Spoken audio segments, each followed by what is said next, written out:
अब हम आज शुरू कर रहे हैं अध्याय 3 निर्देशांक ज्यामिति 3.1 प्रश्नावली में पहला सवाल देखिए कि इसमें लिखा है कि एक अन्य व्यक्ति को आप अपने अध्ययन मेज पर रखे टेबल लैंप की स्थिति किस तरह बताएंगे।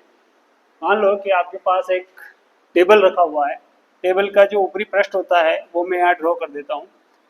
तो देखिएगा उसमें कि किस प्रकार से हम उसको बताएंगे। मान लो कि एक टेबल है आप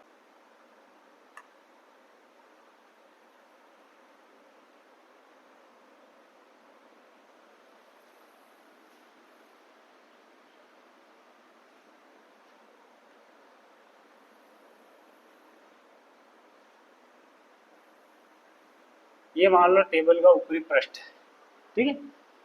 इस पृष्ठ में कहीं कोई वस्तु रखी हुई है।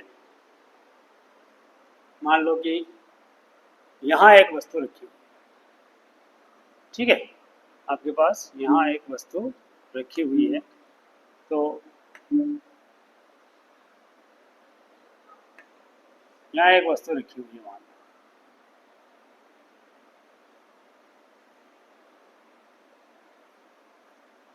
अब ये वस्तु मुझे दिखाई दे रही है, आपने इस कमरे में नहीं गए, जहाँ ये टेबल पड़ी है उस कमरे में नहीं गए हो, और आपने उस वस्तु को नहीं देखा है कि एग्जैक्ट किस लोकेशन पर ये रखी हुई है, ठीक है।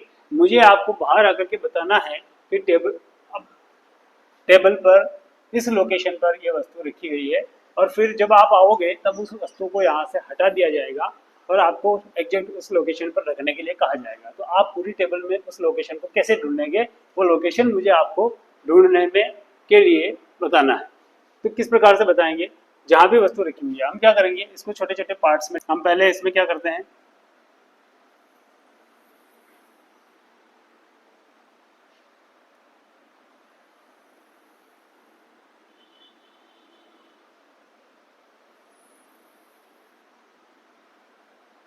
ऐसे लाइन इसमें ड्रॉ कर लेंगे, ठीक है। और ये तो हो गई अपनी, और अपना जो पॉइंट है वो यहाँ है, ठीक है ना, ध्यान रखें ये पॉइंट, ये पॉइंट। अब यहाँ पर खड़ी लाइनें भी ड्रॉ कर लेते हैं।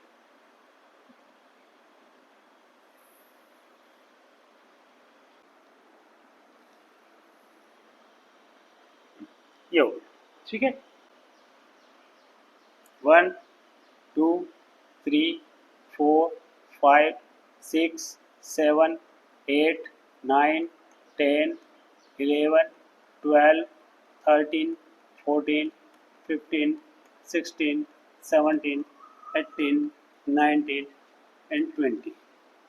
हमने इसकी लंबाई को 20 बराबर भागों में डिवाइड कर दिया, ठीक है। इसके बाद 1 2 3 4 5 6 7 8 9 10 11 12 13 14 14 और ये 15।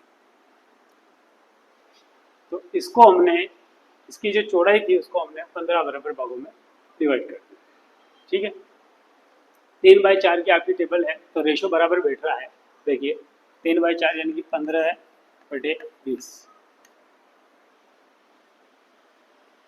5 3 15 5 24। 3/4 की टेबल में आप इस प्रकार से इसको डिवाइड कर सकते हैं। टेबल की साइज अलग हो सकती है, तो उसको भी इस प्रकार से, मतलब कुल मिला के जो आपके छोटे वर्ग बन रहे हैं, प्रत्येक वर्ग की लंबाई चौड़ाई या क्षेत्रफल जो होगा वो लंबाई चौड़ाई और क्षेत्रफल वो बराबर होगा, ठीक है। अब हमें इस पॉइंट की एग्जैक्ट लोकेशन बतानी है। कौन से पॉइंट की बतानी है, इस पॉइंट की एग्जैक्ट लोकेशन बतानी है। तो आप उस मित्र को क्या कहेंगे जाकर के कि जो आपकी लंबाई है उसमें 14वें नंबर की लाइन पर, और जो चौड़ाई है उसमें 6ठे नंबर की लाइन पर, यानी कि इस अंक आप दर्शा देंगे 14 6। मतलब ये क्या होता है, जो आड़ी लाइन होती है वो एक्स से दर्शाते हैं, और जो खड़ी लाइन होती है उसको हम वाई से दर्शाते हैं। तो एक्स वाले में 14वें क्रमांक पर और वाई वाले में 6ठे क्रमांक पर यह बिंदु स्थित है। इसकी लोकेशन हमने आपको बता दी है। अब इस बिंदु को यहाँ से हटा दिया जाए, इस बिंदु को यहाँ से क्या कर दिया जाए, हटा दिया जाए तो भी आपको जो है लोकेशन ढूंढने में परेशानी नहीं होगी। समझ में आ गया? अगर बिंदु मान लो यहाँ होता, बिंदु आपका यहाँ होता तो आप क्या बताते निर्देशांक में? 6, 10। क्या बता देते इसके निर्देशांक? 6, 10। ठीक है, ये 6, ये 10। यहाँ होता बिंदु तो इसके निर्देशांक बताते आप 10, 3। 10, 3 क्या बताते? 10, 3। बिंदु यहाँ होता तो उसके निर्देशांक बताते आप 18, 12। 18, 12। समझ में आ गया सबको? बिंदु के निर्देशांक एग्जैक्ट लोकेशन बता देते हैं। अब ये बिंदुओं को यहाँ से हटा दिया जाए और आपको केवल निर्देशांक बता देंगे तो आप जाकर के उस पॉइंट पर उस ऑब्जेक्ट को, उस वस्तु को रख सकते हैं। इस प्रकार से आप जो है मित्र को बता सकते हैं या मित्र आपका आपको उसकी लोकेशन बता सकता है। चलिए अगला प्रश्न देखिए, प्रश्न क्रमांक 2। इसमें लिखा है कि एक सड़क योजना, एक नगर में दो मुख्य सड़कें हैं जो नगर के केंद्र पर मिलती हैं। ये आपकी दो मुख्य सड़कें हैं।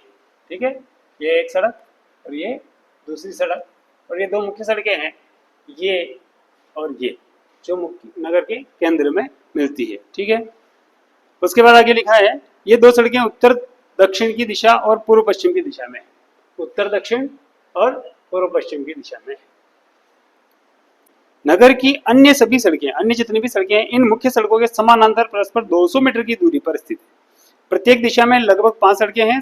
1 सेंटीमीटर बराबर 200 मीटर का पैमाना लेकर के अपनी नोटबुक में नगर का एक मॉडल बनाइए और सड़कों का एकल रेखाओं से निरूपित कीजिए। ठीक है, चलिए तो ये मुख्य सड़कें तो हो गई। अब हमें 5 सड़कें बनानी है जो यहाँ बना लेते हैं।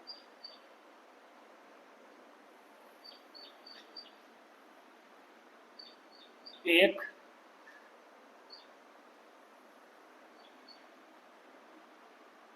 दो, 3,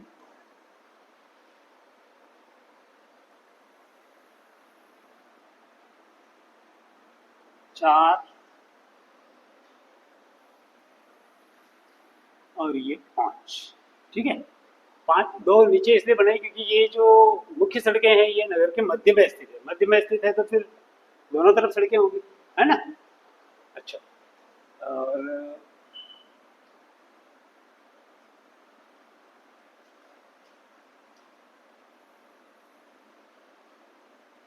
एक,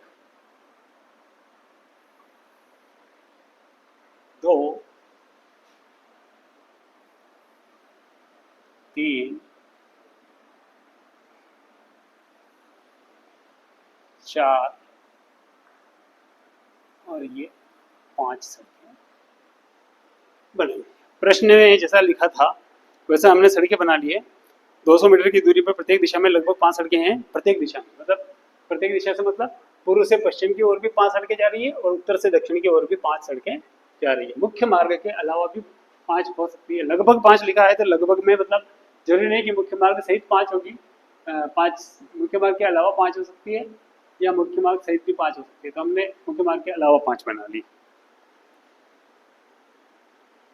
अब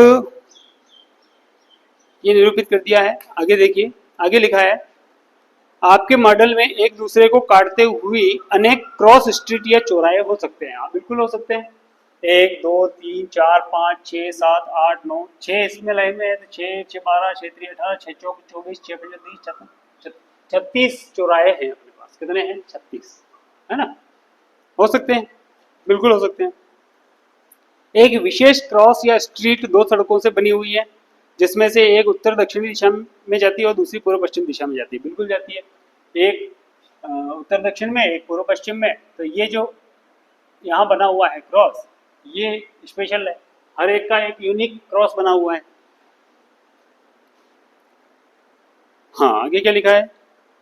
प्रत्येक क्रॉस स्ट्रीट का निर्देशन इस प्रकार किया जाता है कि यदि दूसरी सड़क उत्तर दक्षिण दिशा में जाती है और पांचवी सड़क पूर्व पश्चिम दिशा में जाती है तो ये क्रॉसिंग पर मिलती है, तब इसे हम क्रॉस स्ट्रीट 2, 5 कहेंगे।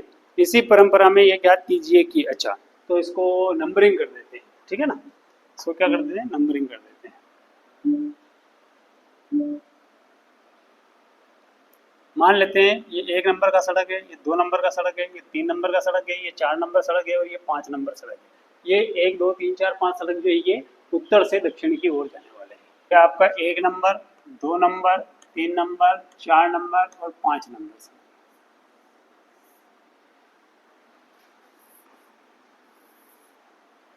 इसमें लिखा है कि प्रत्येक क्रॉस स्ट्रीट का निर्देशन इस प्रकार किया जाता है कि यदि दूसरी सड़क उत्तर दक्षिण दिशा में, दूसरी सड़क उत्तर दक्षिण दिशा की दूसरी सड़क, कौन सी वाली सड़क? ये वाली सड़क, ठीक है। और पांचवी सड़क पूर्व पश्चिम दिशा की, पूर्व पश्चिम दिशा की कौन सी वाली सड़क? पांचवी वाली सड़क, ये वाली पांचवी सड़क पूर्व पश्चिम दिशा की और उत्तर दक्षिण दिशा की दूसरी सड़क एक दूसरे को जहां क्रॉस करेगी वो पॉइंट होगा ये। तो इसको हम 2 5 से प्रदर्शित करेंगे। किससे प्रदर्शित करेंगे? 2 5 से, इस पॉइंट, ठीक है। प्रश्न के अनुसार क्रॉस स्ट्रीट 2 5 कहेंगे। इसी परंपरा से एक याद कीजिए कितनी क्रॉस स्ट्रीटों को 4 3 माना जा सकता है। तो 4 3 मतलब उत्तर दक्षिण दिशा में 4 नंबर की स्ट्रीट ये वाली और पूर्व पश्चिम दिशा में 3 नंबर स्ट्रीट ये वाली। ये दोनों एक दूसरे को जिस जगह क्रॉस करेगी वही आपका 4 3 होगा, है ना। बाकी तो और कोई हो ही नहीं सकता, हर एक का एक यूनिक नंबर निकलेगा। अगला देखिए कितनी क्रॉस स्ट्रीटों को 3 4 नाम दिया जाता है। तो उत्तर दक्षिण दिशा में 3 नंबर का स्ट्रीट ये रहा, है ना। और पूर्व पश्चिम दिशा में 4 नंबर का स्ट्रीट ये रहा।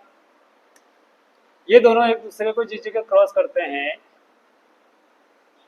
3 नंबर और इसका 4 नंबर, ये हो गया आपका 3 4 3 4 3 4 भी एक यूनिक क्रॉस स्ट्रीट है, स्ट्रीट क्रॉस का यूनिक पॉइंट है 3 और 4, मतलब हर एक एक यूनिक पॉइंट होगा। अब यहां से देखते हैं, ये होगा आपका 1 1,